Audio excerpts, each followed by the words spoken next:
Presented by Mathri Express Music.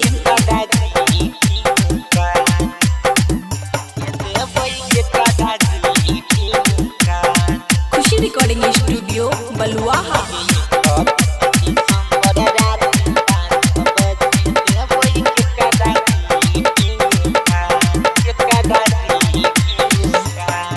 आगे छोड़ी के जोई भी हमारा नया साल मनइबै के कारा संगे में गे जान।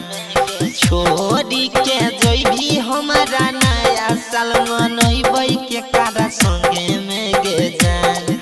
आगे 31 दिसंबर राति 12 बजे देबै के कारा ग्रीटिंग कार्ड। आगे 31 दिसंबर राति 12 बजे देबै के कारा ग्रीटिंग कार्ड। आगे छोड़ी के जोई भी पियाबा जर ससुराबा रहबौ घर में अकेले गे जान। आगे छोड़ी के जोई भी पियाबा जर ससुराबा रहबौ घर में अकेले गे जान।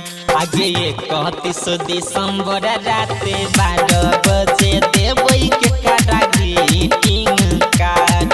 आगे 31 दिसंबर राति 12 बजे देबै के कारा ग्रीटिंग कार्ड।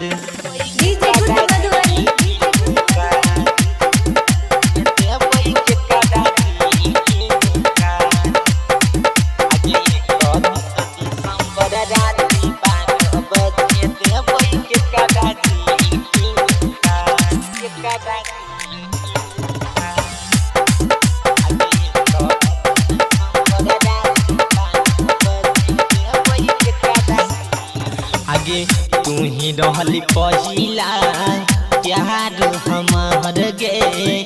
देखी के जान के कदा रहबै सबहर गे। हाँ तू ही रहली पहिला प्यार हमार गे।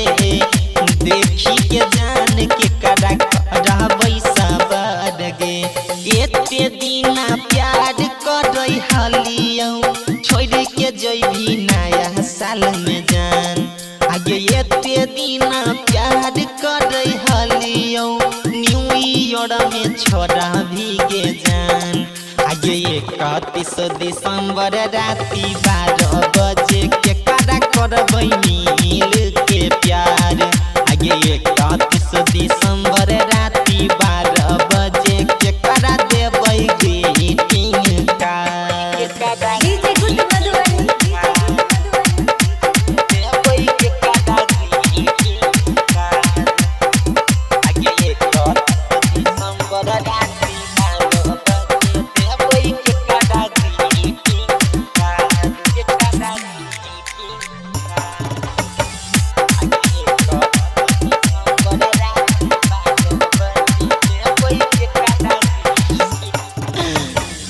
करै नहीं हलियै से केहुओ से प्यार गे।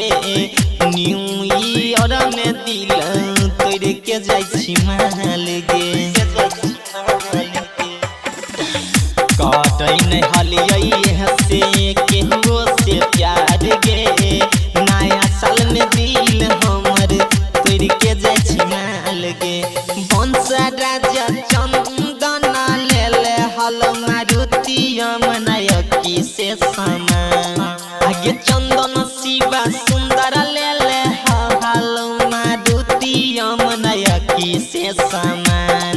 आगे 31 दिसंबर राति 12 बजे देबै के कारा ग्रीटिंग कार्ड।